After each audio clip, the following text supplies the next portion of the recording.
Hello friends, welcome to Vijay Shekhar Vanijya Patishale.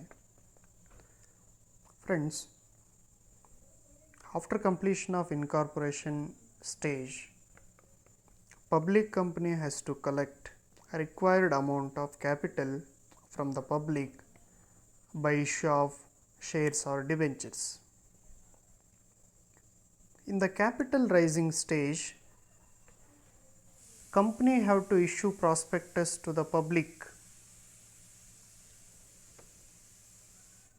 Applications are collected through bankers and application money is credited in a separate bank account.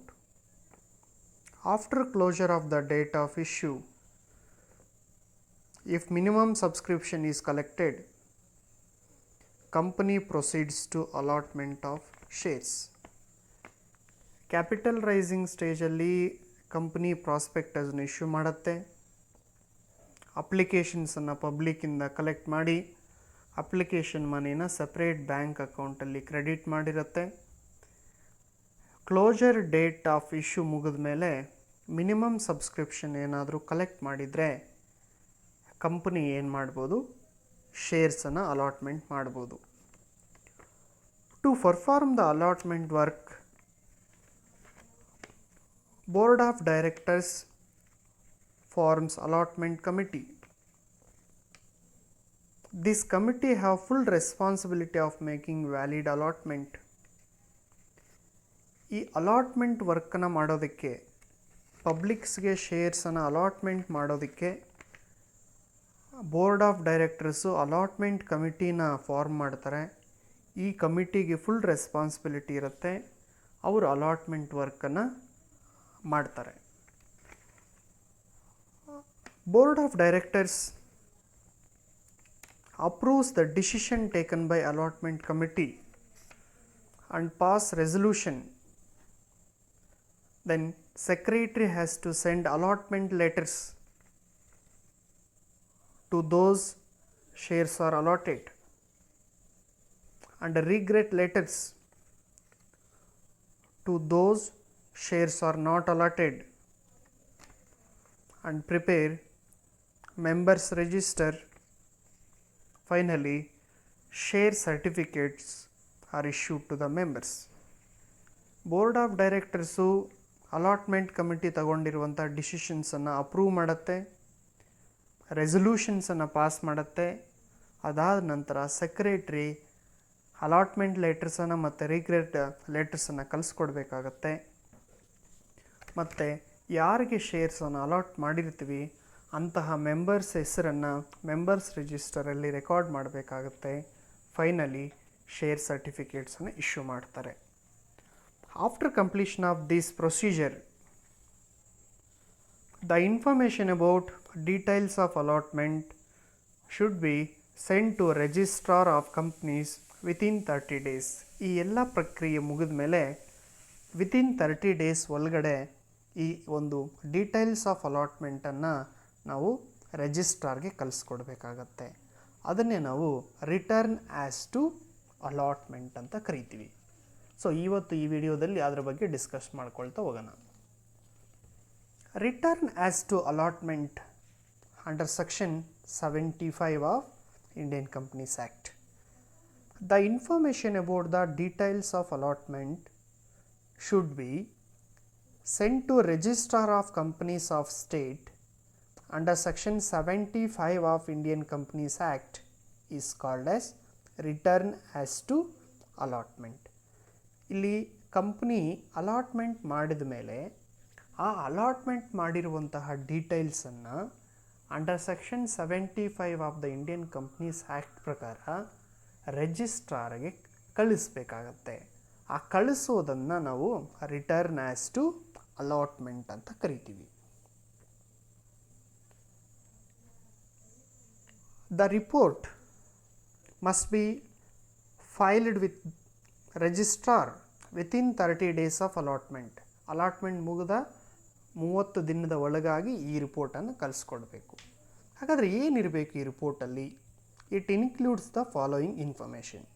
First one, number and type of shares allotted. ಎಷ್ಟು ಶೇರ್ಸನ್ನು allot ಮಾಡಿದ್ವಿ ಮತ್ತು ಯಾವ type of ಶೇರ್ಸನ್ನು allot ಮಾಡಿದ್ವಿ, whether equity shares or preference shares, ಯಾವ ಶೇರ್ಸನ್ನು allot ಮಾಡಿದ್ವಿ ಆ ಡೀಟೇಲ್ಸು ರಿಪೋರ್ಟಲ್ಲಿ ಇರಬೇಕು. Second one, details about allottees, ಯಾರ್ಯಾರಿಗೆ ನಾವು ಶೇರ್ಸ್ನ ಅಲಾಟ್ ಮಾಡಿದ್ದೀವಿ, the details of the allottees should also be included in the report. Amount payable on each share. So this is the third one. Amount payable on each share.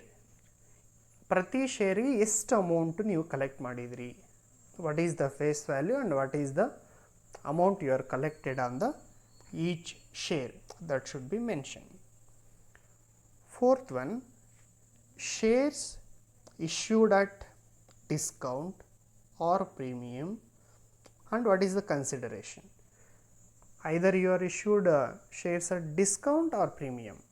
ಯಾವುದಕ್ಕೆ issue ಮಾಡಿದ್ರಿ, ಡಿಸ್ಕೌಂಟ್ಗೆ issue ಮಾಡಿದ್ದೀರಾ, ಪ್ರೀಮಿಯಮ್ಗೆ issue ಮಾಡಿದ್ದೀರಾ, ಎಷ್ಟು ವ್ಯಾಲ್ಯೂಗೆ ನೀವು ಶೇರ್ಸನ್ನು issue ಮಾಡಿದ್ರಿ, ಆ details ಎಲ್ಲ ಕೂಡ ರಿಪೋರ್ಟಲ್ಲಿ ಮೆನ್ಷನ್ ಮಾಡಬೇಕು. ಈ ಎಲ್ಲ ಡೀಟೇಲ್ಸನ್ನು ಇನ್ಕ್ಲೂಡ್ ಮಾಡಿ ಅಲಾಟ್ಮೆಂಟ್ ಮುಗಿದ ಮೇಲೆ, ಅಲಾಟ್ಮೆಂಟ್ ವರ್ಕ್ ಮುಗಿದ ಮೇಲೆ ನಾವು ವಿತಿನ್ 30 days ಒಳಗಡೆ ನಾವೇನು ರಿಪೋರ್ಟನ್ನು ರಿಜಿಸ್ಟ್ರಾರ್ಗೆ ಕಳಿಸ್ಕೊಡ್ತೀವಲ್ವ, ಅದನ್ನೇ ನಾವು under section 75 of the Indian companies ಆ್ಯಕ್ಟಲ್ಲಿ ರಿಟರ್ನ್ ಆ್ಯಸ್ ಟು ಅಲಾಟ್ಮೆಂಟ್ ಅಂತ ಕರಿತೀವಿ. Will go to the next topic, renunciation of allotment. Renunciation of allotment ಏನಪ್ಪ? ರಿನನ್ಸಿಯೇಷನ್ ಆಫ್ ಅಲಾಟ್ಮೆಂಟ್ ಅಂತಂದರೆ, ರಿನೌನ್ಸ್ ಅಂದರೆ ಏನು? ರಿನೌನ್ಸ್ ಮೀನ್ಸ್ ಗಿವ್ ಅಪ್, ಅಂದರೆ ನಮ್ಮ ಹಕ್ಕನ್ನು ನಾವು ಇನ್ನೊಬ್ಬರಿಗೆ ಬಿಟ್ಟು ಕೊಡ್ತಾ ಇದ್ದರೆ, ಅಂದರೆ ನನ್ನ ಹಕ್ಕನ್ನು ನಾನು ಇನ್ನೊಬ್ಬರಿಗೆ ಕೊಡ್ತಾ ಇದ್ದರೆ ಅದನ್ನು ನಾವು ರಿನೌನ್ಸ್ ಅಂತ ಕರಿತೀವಿ. The allottee of shares gives up his rights on the shares allotted. ಯಾರು ಅಲಾಟಿ ಇದ್ದಾನೆ, ಅಂದರೆ ಯಾರಿಗೆ ಶೇರ್ಸ್ ಹಂಚಿಕೆಯಾಗಿರುತ್ತೆ, ಅವನು ತನಗೆ ಹಂಚಿಕೆಯಾಗಿರುವಂತಹ ಷೇರುಗಳ ಮೇಲಿನ ಹಕ್ಕನ್ನು ಬಿಟ್ಟು ಕೊಡ್ತಾ ಇರ್ತಾನೆ. ಅದನ್ನು ನಾವು ರಿನನ್ಷಿಯೇಷನ್ ಆಫ್ ಅಲಾಟ್ಮೆಂಟ್ ಅಂತ ಕರಿತೀವಿ. When an allottee gives up the right over the shares allotted to him by the company to any other person by transferring the letter of allotment before preparation of members register is called as renunciation of allotment. ಯಾರು allottee ಇದ್ದಾನೆ ಅವನಿಗೆ ಹಂಚಿಕೆ ಆಗಿರುವಂತಹ ಷೇರುಗಳನ್ನು members register prepare ಮಾಡೋದಕ್ಕಿಂತ ಮುಂಚೆನೇ letter of ಅಲಾಟ್ಮೆಂಟನ್ನು transfer ಮಾಡಿ ಅದನ್ನು ಇನ್ನೊಬ್ಬ ವ್ಯಕ್ತಿಗಳಿಗೆ ವರ್ಗಾಯಿಸೋದನ್ನು ನಾವು ರಿನನ್ಷಿಯೇಷನ್ ಆಫ್ ಅಲಾಟ್ಮೆಂಟ್ ಅಂತ ಕರಿತೀವಿ. ಈ ರಿನನ್ಷಿಯೇಷನ್ ಆಫ್ ಅಲಾಟ್ಮೆಂಟನ್ನು ಮೆಂಬರ್ಸ್ ರಿಜಿಸ್ಟರು ಪ್ರಿಪೇರ್ ಮಾಡೋದಕ್ಕಿಂತ ಮುಂಚೆನೇ ಟ್ರಾನ್ಸ್ಫರ್ ಮಾಡಬೇಕು. In case the allottee transfer his rights before preparation of members register, once it is prepared, ಅಂದರೆ ಪ್ರಿಪೇರ್ ಮಾಡಿಬಿಟ್ಟಿದ್ದಾರೆ members register, the member has to follow the transfer procedure. ಆಗದು renunciation ಪ್ರೊಸೀಜರ್ನ follow ಮಾಡೋದಿಲ್ಲ, ಆಗ ನಾವು ಟ್ರಾನ್ಸ್ಫರ್ ಪ್ರೊಸೀಜರ್ನ follow ಮಾಡಬೇಕು. So ಏನು ಪ್ರೊಸೀಜರ್ ಇರುತ್ತೆ? First step, the allottee has to fill up the renunciation letter and hand over it to ರಿನೌನ್ಸಿ.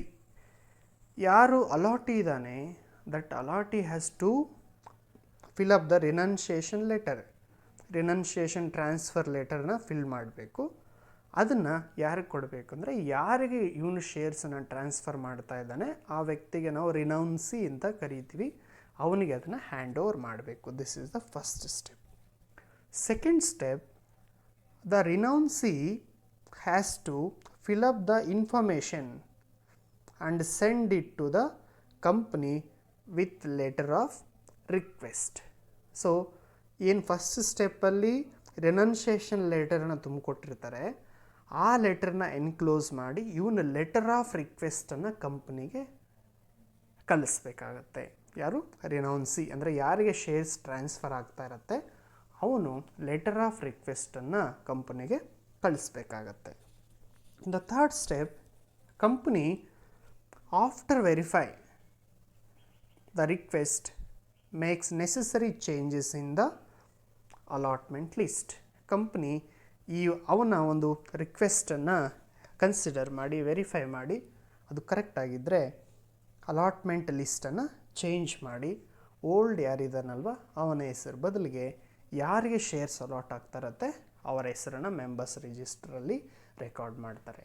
ಈ ಥರ ರೆಕಾರ್ಡ್ ಮಾಡೋದನ್ನು ನಾವು ರಿನನ್ಸಿಯೇಷನ್ ಆಫ್ ಅಲಾಟ್ಮೆಂಟ್ ಅಂತ ಕರಿತೀವಿ. ಅಂದರೆ ಒಬ್ಬ ವ್ಯಕ್ತಿಗೆ ಯಾರು ಅಲಾಟ್ ಇದ್ದಾನೆ ಅವನಿಗೆ ಅಲಾಟ್ ಆಗಿರೋ ಶೇರ್ಸನ್ನು ಇನ್ನೊಬ್ಬರಿಗೆ ಟ್ರಾನ್ಸ್ಫರ್ ಮಾಡ್ತಾ ಇದ್ದರೆ it is called as a renunciation of allotment ಅಂತ ಕರಿತೀವಿ.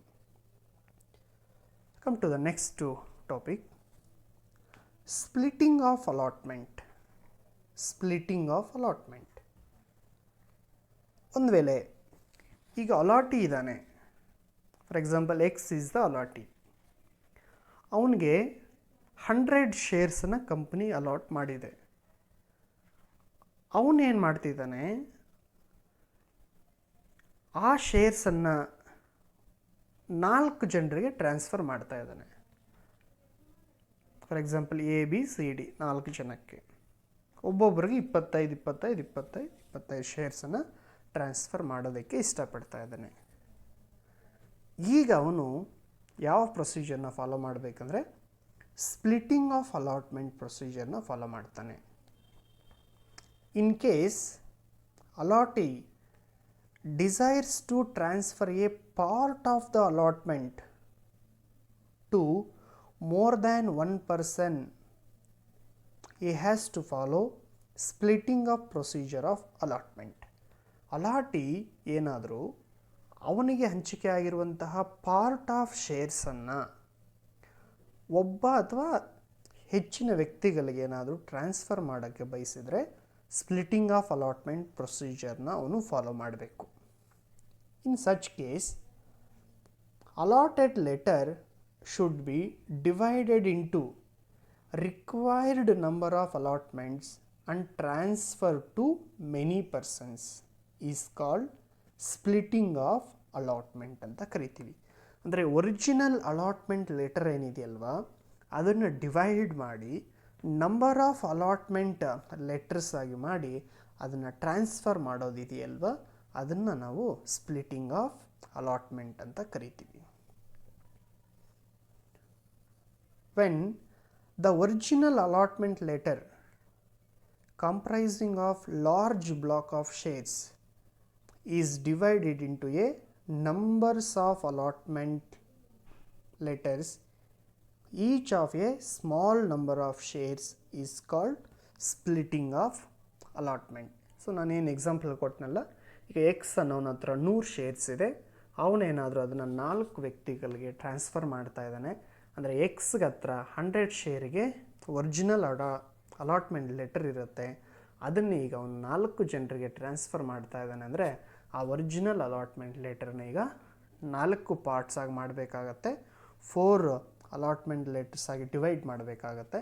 25 ಶೇರ್ಸನ್ನು ಒಂದೊಂದು ಅಲಾಟ್ಮೆಂಟ್ ಲೆಟರ್ ಆಗಿ ಮಾಡಿ ಅದನ್ನು ಎ ಬಿ ಸಿ ಡಿಗೆ ಅದನ್ನು ಟ್ರಾನ್ಸ್ಫರ್ ಮಾಡಬೇಕಾಗತ್ತೆ. This procedure is called as A splitting of allotment. ಕಂಪ್ಲೀಟಾಗಿ ಎಲ್ಲ ಶೇರ್ಸ್ನ ಟ್ರಾನ್ಸ್ಫರ್ ಮಾಡೋದಕ್ಕೆ ರಿನನ್ಸಿಯೇಷನ್ ಆಫ್ ಅಲಾಟ್ಮೆಂಟನ್ನು ಅವನು before preparation of the members of register ಮಾಡೋದಕ್ಕೆ ರಿನನ್ಸಿಯೇಷನ್ ಆಫ್ ಅಲಾಟ್ಮೆಂಟನ್ನು ಫಾಲೋ ಮಾಡ್ತಾನೆ, ಅಥವಾ ಪಾರ್ಟ್ ಆಫ್ ದ ಶೇರ್ಸ್ನ ಟ್ರಾನ್ಸ್ಫರ್ ಮಾಡೋದಕ್ಕೆ ಸ್ಪ್ಲಿಟ್ಟಿಂಗ್ ಆಫ್ ಅಲಾಟ್ಮೆಂಟನ್ನು ಅವನು ಫಾಲೋ ಮಾಡ್ತಾನೆ. Friends, today we discussed the 3 topics: return as to allotment, renunciation of allotment and splitting of allotment. Thank you for watching. ನಿಮಗೆ ಈ video ಇಷ್ಟ ಆದರೆ ದಯಮಾಡಿ ಲೈಕ್ ಮಾಡಿ, ಕಾಮೆಂಟ್ ಮಾಡಿ, ಶೇರ್ ಮಾಡಿ, ಸಬ್ಸ್ಕ್ರೈಬ್ ಮಾಡಿ. ಎಲ್ಲರಿಗೂ ಧನ್ಯವಾದ.